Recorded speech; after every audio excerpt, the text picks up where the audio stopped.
Hello guys, എല്ലാവർക്കും നമ്മുടെ പുതിയൊരു വീഡിയോയിലേക്ക് സ്വാഗതം.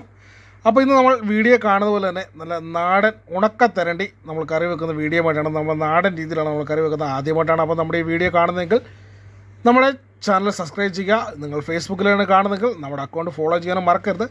നമ്മുടെ വ്യൂവേഴ്സ് എല്ലാവരും സബ്സ്ക്രൈബ് ചെയ്യാതെയാണ് നമ്മുടെ വീഡിയോസ് കാണുന്നത്. അപ്പോൾ തീർച്ചയായിട്ടും നിങ്ങൾ സപ്പോർട്ട് ചെയ്യുക. അപ്പം നമ്മൾ നേരെ വീഡിയോയിലേക്ക് കടക്കാം.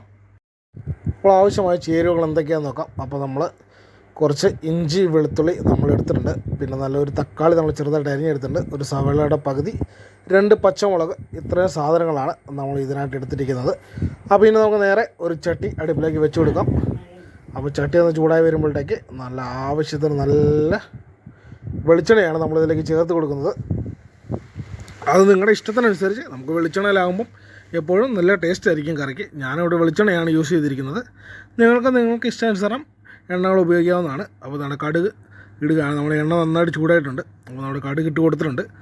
അപ്പോൾ കടുക് പൊട്ടി തുടങ്ങുമ്പോഴത്തേക്ക് നമുക്കിതിലേക്ക് കുറച്ച് ഉലുവ കൂടി ചേർത്ത് കൊടുക്കാം. അപ്പോൾ ഞാനിവിടെ ഉലുവയാണ് ചേർത്ത് കൊടുക്കുന്നത്. ഉലുവ നിങ്ങൾക്ക് ഇതിനിടയ്ക്ക് പൊടിച്ചതാണെങ്കിൽ നമുക്ക് ലാസ്റ്റ് കറി വാങ്ങാൻ നേരമാണെങ്കിൽ നമുക്ക് ചേർത്ത് കൊടുക്കാവുന്നതാണ്. ഞാൻ ഫസ്റ്റ് തന്നെ കുറച്ച് ഉലുവ ചേർത്ത് കൊടുക്കുന്നുണ്ട്. അപ്പോൾ കുറച്ചുകൂടെ നല്ല ടേസ്റ്റും ഒരു പ്രത്യേക ഒരു മണമൊക്കെ ഇതിന് കിട്ടും. അതിന് വേണ്ടിയാണ് നമ്മൾ ഉലുവയും കൂടി ചേർത്ത് കൊടുക്കുന്നത്. അപ്പോൾ ഇത് നന്നായിട്ട് ഒന്ന് പൊട്ടി വന്നിട്ടുണ്ട്. അപ്പോൾ ഇനി ഇതിലേക്ക് നമുക്ക് ഇഞ്ചിയും വെളുത്തുള്ളിയും കൂടെ നമ്മൾ ചേർത്ത് കൊടുക്കാൻ വേണ്ടി പോവുകയാണ്. അപ്പോൾ ഇത് രണ്ടും കൂടെ ഒരുമിച്ചാണ് ചേർത്ത് കൊടുക്കുന്നത്. അപ്പോൾ ചെറുതായിട്ട് പൊടിയായിട്ട് അരിഞ്ഞ് വെച്ചാൽ നമ്മുടെ ഇഞ്ചിയും വെളുത്തുള്ളിയാണ്. ഇത് നമുക്ക് ചതച്ചുകൂടി ചേർക്കുകയാണെങ്കിൽ ഇച്ചിരി കൂടെ ഭംഗി നല്ല ടേസ്റ്റും ആയിരിക്കും. ഞാൻ അല്ലാതെ തന്നെയാണ് ചേർത്തിരിക്കുന്നത്. ചെറുതായിട്ട് ഇഞ്ചി അരിഞ്ഞിട്ടുണ്ട് എന്ന് മാത്രമേ ഉള്ളൂ. ഇതൊന്ന് നന്നായിട്ടൊന്ന് വാടി ഒരു കളറൊക്കെ മാറി വരുമ്പോഴത്തേക്ക് ഇതിലേക്ക് നമുക്ക് മറ്റു ചേരുവകൾ നമുക്ക് ചേർത്ത് കൊടുക്കാം. അപ്പോൾ അതാണ് നമ്മുടെ ഇഞ്ചിയും വെളുത്തുള്ളി നന്നായിട്ട് മൂത്ത് വന്നിട്ടുണ്ട്. അപ്പോൾ ഇതിലേക്ക് നമുക്കിനി നമ്മുടെ അരിഞ്ഞു വെച്ചിരിക്കുന്ന സവോളയാണ്, അതും പച്ചമുളകും കൂടിയാണ് നമുക്ക് ചേർത്ത് കൊടുക്കാനായിട്ടുള്ളത്. പിന്നെ എല്ലാം കൂടി നന്നായിട്ടൊന്ന് വഴറ്റിയെടുക്കണം. അപ്പോൾ ഈ സവോളയുടെയും പച്ചമുളകിൻ്റെ ആ പച്ചമുളകൊക്കെ ഒന്ന് മാറി വരുന്നത് വരെ നമുക്ക് നന്നായിട്ടൊന്ന് വഴറ്റിയെടുക്കണം. അപ്പോൾ അതാണ് നമ്മുടെ പച്ചമുളകും സവോള, ഇഞ്ചിയും വെളുത്തുള്ളി എല്ലാം നല്ല അടിപൊളിയായിട്ട് വഴന്ന് വന്നിട്ടുണ്ട്. അപ്പോൾ ഇനി ഇതിലേക്ക് നമ്മൾ അടുത്തതായിട്ട് ചേർക്കാൻ പോകുന്ന സാധനം എന്ന് പറയുന്നത് നമ്മൾ തക്കാളിയാണ്. അപ്പോൾ തക്കാളി നമുക്ക് ചേർക്കുന്നതുകൊണ്ട് നല്ലതാണ്, കറിക്ക് നല്ല ടേസ്റ്റ് കിട്ടും. അപ്പോൾ നമ്മളിവിടെ ഒരു തക്കാളിയാണ് എടുത്തിരിക്കുന്നത്. അപ്പോൾ അതും കൂടെ നമ്മൾ ഇതിലേക്ക് ചേർത്ത് കൊടുത്തിട്ടുണ്ട്.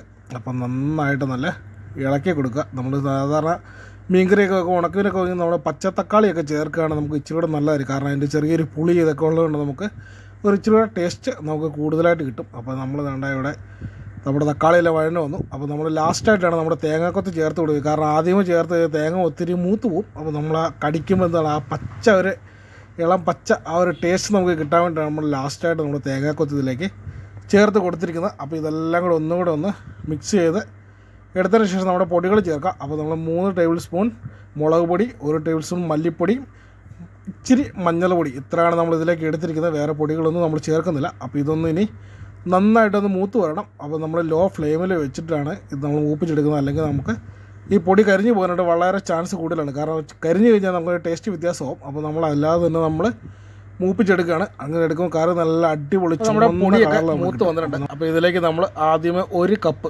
വെള്ളമാണ് ഇതിലേക്ക് ചേർത്തിരിക്കുന്നത്. എന്നിട്ട് ഇത് നന്നായിട്ട് മിക്സ് ചെയ്തെടുക്കണം. അപ്പോൾ നമുക്ക് നല്ല തിക്കായിട്ടൊരു ഗ്രേവി കിട്ടും. വീണ്ടും നമ്മൾ ഇത് വേകാൻ ആവശ്യമായ വെള്ളം അങ്ങനെ ചേർത്ത് നമ്മളത് മിക്സ് ചെയ്തെടുക്കുമ്പോൾ നല്ല കുഴമ്പ് ഒരു നല്ല കട്ടിയുള്ള നമുക്ക് ഗ്രേവി കിട്ടും. തുടക്കത്തിൽ നമ്മൾ വെള്ളം കൂടുതൽ ചേർത്ത് കഴിഞ്ഞാൽ നമുക്ക് ഗ്രേവി ഒരു കൊഴുപ്പ് കിട്ടാനായിട്ട് ചാൻസ് കുറവാണ്. അപ്പോൾ നമ്മളിങ്ങനെ ചെയ്ത് കഴിഞ്ഞ ശേഷം ഇനി നന്നായിട്ടൊന്ന് തിളയ്ക്കാൻ വേണ്ടി നമ്മളൊന്ന് വെയിറ്റ് ചെയ്യാം. ആ സമയത്ത് ഇതിലേക്ക് നമ്മൾ നേരത്തെ 2 കഷ്ണം പുളി എടുത്ത് വെച്ചിട്ടുണ്ട്. അപ്പോൾ ആ പുളിയും കൂടെ നമ്മളിതിലേക്ക് ചേർത്ത് കൊടുക്കുന്നുണ്ട്. പക്ഷേ അത് നമ്മളെ വീഡിയോയിൽ കാണിക്കാനായിട്ട് മറന്നുപോയി. അപ്പോൾ നമ്മൾ പുളി ചേർത്ത് ഇട്ടിട്ടുണ്ട്. അപ്പോൾ നമ്മൾ രണ്ടാമതെടുത്ത് തെരണ്ടിയാണ് നമ്മൾ എടുത്തിരിക്കുന്നത്. അപ്പോൾ നമ്മൾ നേരത്തെ ഉപ്പൊക്കെ കളയാൻ വേണ്ടി വെള്ളത്തിലിട്ട് വെച്ചിരുന്നിട്ട് കഴുകി വൃത്തിയാക്കി എടുത്താണ്. അപ്പോൾ ഇനി ഈ മീൻ വേണ്ട ഇതിലേക്ക് നമ്മൾ ചേർത്ത് കൊടുക്കുകയാണ്. നമ്മൾ നല്ലതായിട്ട് മീൻകറിയുടെ ഗ്രേവി നല്ല തിളച്ചിട്ടുണ്ട്. അപ്പോൾ ഇതിലേക്ക് ചേർത്ത് കൊടുത്തു. ഇനി നന്നായിട്ടൊന്ന് ഇളക്കി ഈ മസാലയൊക്കെ ഇതിലേക്ക് പിടിക്കാൻ വേണ്ടി നല്ലതായിട്ടൊന്ന് ഇളക്കി കൊടുത്തിട്ട് നമുക്കൊരു 20 മിനിറ്റ് ശേഷം നേരം നമുക്കിതൊന്ന് വെച്ചൊന്ന് തിളപ്പിക്കണം നന്നായിട്ട്. എങ്കിൽ മാത്രമേ മീൻ വേകുകയുള്ളൂ.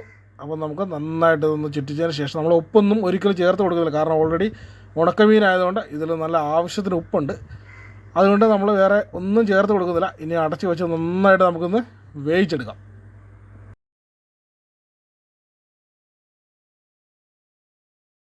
ഏകദേശം ഒരു 15 മിനിറ്റ് കഴിച്ചിട്ടുണ്ട്. അപ്പോൾ എന്താണ് നമ്മുടെ കറിയുടെ അവസ്ഥ എന്നൊക്കെ നോക്കാം. അപ്പോൾ നമ്മളിതിൻ്റെ കറിയൊക്കെ നന്നായിട്ട് വെന്തിട്ടുണ്ട്, ചെറുതായിട്ട് നമ്മുടെ ചാറൊക്കെ വറ്റി തുടങ്ങിയിട്ടുണ്ട്. അപ്പോൾ മൺചട്ടിയിലായതാണ്. ഇനി നമ്മൾ ലോ ഫ്ലെയിമിലേക്ക് വെക്കാം. അതിനുശേഷം നമ്മളൊരു 10 മിനിറ്റ് കൂടി ഇരുന്ന് കഴിഞ്ഞാൽ നമ്മുടെ കറി നല്ല അടിപൊളിയായിട്ട് വരും. അപ്പോൾ നമുക്ക് വീണ്ടും ഒന്നുകൂടെ ഒന്ന് അടച്ച് വെച്ചിട്ട് നമ്മുടെ ഈ വെള്ളം ഇന്ന് പറ്റി ഒരു ചാറൊന്ന് കുഴമ്പ് പരുവാകുന്ന വരെ നമുക്ക് ഒന്നുകൂടെ ഒന്ന് റെഡിയാക്കി എടുക്കാം.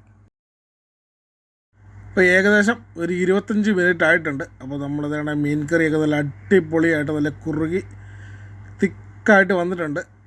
അപ്പോൾ നമ്മൾ ഏകദേശം ഒരു 10-20 മിനിറ്റ് കൂടെ നമ്മളിനി ഗ്യാസ് ഓഫ് ചെയ്തിട്ട് വെച്ച് കഴിഞ്ഞാൽ നമ്മുടെ പുളിയെല്ലാം ഇതിലേക്ക് പിടിച്ച് നല്ല അടിപൊളി ഒരു നാടൻ ഉണക്ക തെരണ്ടി മീൻ കറിയാണ് നമ്മൾ റെഡിയാക്കിയിരിക്കുന്നത്. അപ്പോൾ നമുക്ക് നല്ല നാടൻ കപ്പയുടെ കൂടെയും അതുപോലെയൊക്കെ ചോറിൻ്റെ കൂടെയൊക്കെ നല്ലതായിട്ട് കഴിക്കാൻ പറ്റിയ നല്ലൊരു നാടൻ കറിയാണ്. അപ്പോൾ നമ്മുടെ ഈ വീഡിയോ തീർച്ചയായിട്ടും നിങ്ങൾ ഇഷ്ടപ്പെട്ട് കഴിഞ്ഞാൽ നിങ്ങളുടെ സുഹൃത്തുക്കൾക്ക് ഷെയർ ചെയ്ത് കൊടുക്കുക. അതുപോലെ തന്നെ നിങ്ങളുടെ അഭിപ്രായങ്ങൾ കമൻറ്റായിട്ട് രേഖപ്പെടുത്തുക. അപ്പോൾ മറ്റൊരു വീഡിയോ